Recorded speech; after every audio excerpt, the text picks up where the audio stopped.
டேய், அவளை கொன்னுட்டியா? சார் இல்லை சார், தேடிக்கிட்டு இருக்கோம். என்னது, இன்னும் இல்லையா?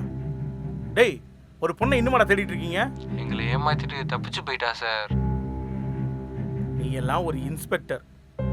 இன்னைக்கு நைட்டுக்குள்ள ஹலோ, அவ உயிரோட இருக்கக்கூடாது, புரியுதா? சார், அவ உயிரோட இல்லைன்னு உங்களுக்கு ஃபோன் வரும் சார். சொல்லாத, செய்.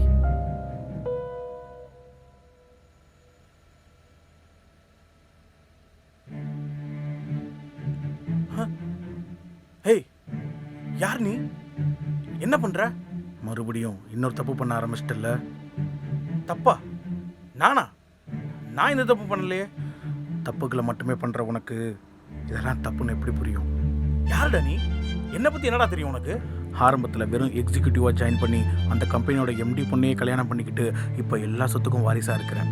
அவரோட சொத்தெல்லாம் உனக்கு கிடைக்க அவரையே கொண்டுட்டு அந்த பள்ளியை தூக்கி எம்டிக்கு விசுவாசியான மேனேஜர் மேலே போட்டுட்டு அவனையும் ஜெயிலுக்கு அனுப்பிட்டேன்.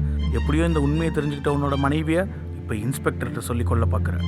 இந்த மாதிரி எத்தனை கொலைகள், உயிரில்லாத பொருட்களுக்காக இன்னும் எத்தனை உயிரிழா எடுப்ப?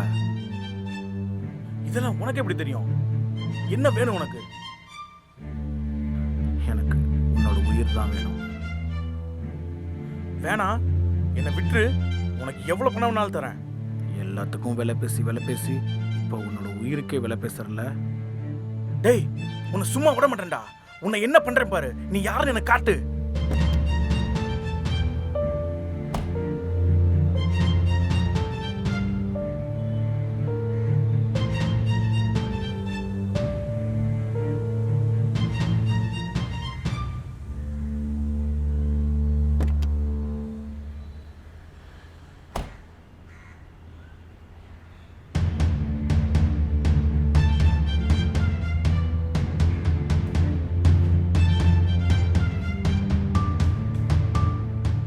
பார்க்குறேன்.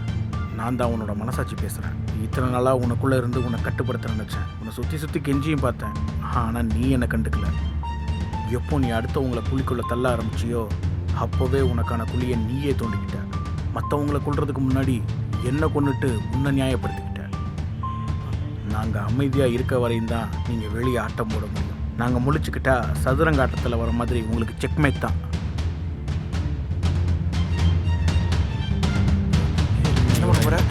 வேணாம் வேணாம் வேணாம்.